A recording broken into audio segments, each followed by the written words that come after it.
আসসালামু আলাইকুম সবাইকে। তোমরা সবাই কেমন আছো? আমি ভালো আছি আলহামদুলিল্লাহ। গত ভিডিওতে আমি আপনাদেরকে হজে যাওয়ার সবকিছু আমি আপনাদের দেখিয়েছিলাম এবং বলেছিলাম যে আমি উমরাটাকে পার্ট বাই পার্ট নিয়ে আসবো। তো এই ভিডিওতে আমি আপনাদেরকে সম্পূর্ণ সবকিছু বলবো। খুব ভোরে উঠে আমরা রওনা দিলাম হজের উমরার উদ্দেশ্যে।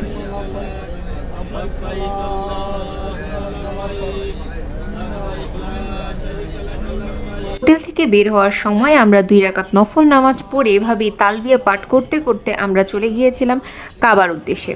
এটা হচ্ছে জমজম টাওয়ার। এখান থেকে আমরা হাঁটতে হাঁটতে ভিতরের দিকে যাচ্ছি। এটা আমরা অলরেডি বাইতুল্লাহর এরিয়ার ভিতরে ঢুকে গেছি। এই সম্পূর্ণটাকেই বাইতুল্লাহর এরিয়া বলে। এটা হচ্ছে 79 নম্বর গেট। 79 নম্বর গেটকে বলা হয়ে থাকে হ্যাভেন, কারণ 79 নম্বর গেট দিয়ে ঢুকলেই সরাসরি আমরা যেতে পারি কাবার দিকে।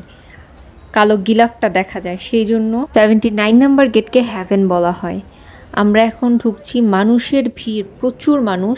হজে যাওয়ার আগে থেকে আমরা হজের প্রচুর প্রস্তুতি নিয়েছি, যেটা সত্যি কথা।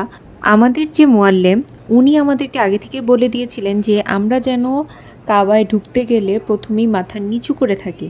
একদম যখন পুরো ভিতরে ঢুকে যাব, সিঁড়ির কাছে যখন চলে আসব, যখন পুরাটা কাবা শরীফের ফুল গিলাফটা যখন দেখা যায়, ওই মুহূর্তে আমরা যেন তাকাই এবং সঙ্গে সঙ্গে বলি বিসমিল্লাহে আল্লাহু আকবার, এবং মনে যা আসে ওই মুহূর্তে সেই দোয়াটাই করি। বলা হয়ে থাকে যে কাবার দিকে তাকিয়ে যেটা প্রথমে যে দোয়াটা করা হয়, আল্লাহ তাআলা নাকি সেই দোয়াই কবুল করে। কিছু ভিডিও স্কিপ করেছি, কিছু কিছু ভিডিও আমরা করিনি, কারণ আমরা মাথা নিচু করে হাঁটছিলাম। ইভেন এখনও আমরা মাথা নিচু করে হাঁটছিলাম।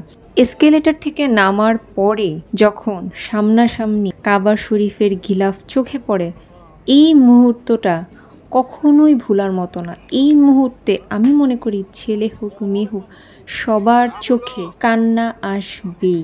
এই মুহূর্তটা এতটা আনন্দের, আর আনন্দের সাথে যে চোখের পানি, এটা ভোলার মতো না। আপনারা অলরেডি আমার ভয়েসটা শুনেই বুঝতে পারছেন আমার ভয়েসটা কতটা ইমোশনাল হয়ে গেছে। আমি যতবার এই ভিডিওটা দেখি ততবারই আমি ইমোশনাল হই যে আল্লাহ তাআলা কতটা নিয়ামত দিলে একটা মানুষকে নিজের ঘরে দাওয়াত দেয় এবং তার ঘর দেখার সুযোগ দেয়। তাওয়াফের উদ্দেশ্যে প্রথমেই আমরা 2 রাকাত শুকরানা নামাজ পড়ে তাওয়াফের নিয়ত করে, আমরা নিয়তটা বাংলায় করব, কারণ আরবিতে করলে ভুল হওয়ার সম্ভাবনা বেশি থাকে, সেজন্য আমরা বাংলায় নিয়তটা করব। আমরা এইভাবে বলবো, ইয়া আল্লাহ, আমি উমরার উদ্দেশ্যে তাওয়াফ করছি, আমার এই তাওয়াফ তুমি কবুল করো এবং সহজ করো। হযরত মুহাম্মদ সাল্লাল্লাহু আলাইহি ওয়াসাল্লাম তাওয়াফ কালে যে সকল দোয়া করেছেন এবং উম্মতকে করতে বলেছেন, তা তুমি আমার হয়ে কবুল করে নিও, আমিন। এভাবে আমরা বলে তারপর আমরা তাওয়াফটা শুরু করব। প্রথমেই আমরা বাইতুল্লাহর গেট দেখে হাত উঁচু করে বিসমিল্লাহে আল্লাহু আকবার বলে হাতে চুমো দিব।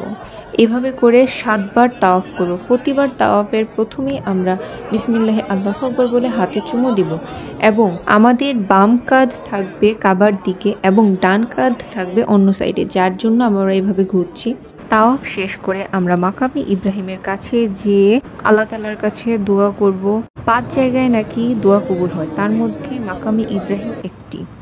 এরপর আমরা মাকামে ইব্রাহিমের পিছে গিয়ে 2 রাকাত নফল নামাজ পড়ে জমজমের পানি পান করব। হযরত মুহাম্মদ সাল্লাল্লাহু আলাইহি ওয়াসাল্লাম বলেছেন যে তোমরা ততক্ষণ পর্যন্ত জমজমের পানি পান করো যতক্ষণ পর্যন্ত না তোমাদের মন ভরে। কাবা ঘর এতটা সুন্দর যে শুধু ভিডিওতে তার সম্পূর্ণ সৌন্দর্য ফুটে ওঠে না, দেখলে মনে হয় তাকিয়েই থাকি। এই দিন এত মানুষ ছিল, আপনারা দেখেন সাদা ছাড়া কিছুই দেখা যাচ্ছে না নিচে। অফ করতে করতে অলরেডি জোহরের সময় হয়ে গিয়েছে। আমরা এখন জোহরের নামাজের জন্য অপেক্ষা করছি। আজান দিলে আমরা নামাজ পড়ে নিব। জোহরের নামাজ শেষ করে আমরা সাই কমপ্লিট করব। আজকের মতো এ পর্যন্তই। পরের ভিডিওতে দেখা হচ্ছে কিভাবে সাই করলাম, কি করলাম, সব কিছু। আমি চেষ্টা করেছি ভিডিওর রিয়েল যে মিউজিকটা সেটা রাখার, যাতে আপনারা একটু হলেও কাবার ভয়েসটা শুনতে পারেন এবং একটু হলেও হজের ফিলটা পান। আমার ভিডিওটা যদি ভালো লাগে সবাইকে শেয়ার করে দেখার সুযোগ করে দিবেন। ধন্যবাদ।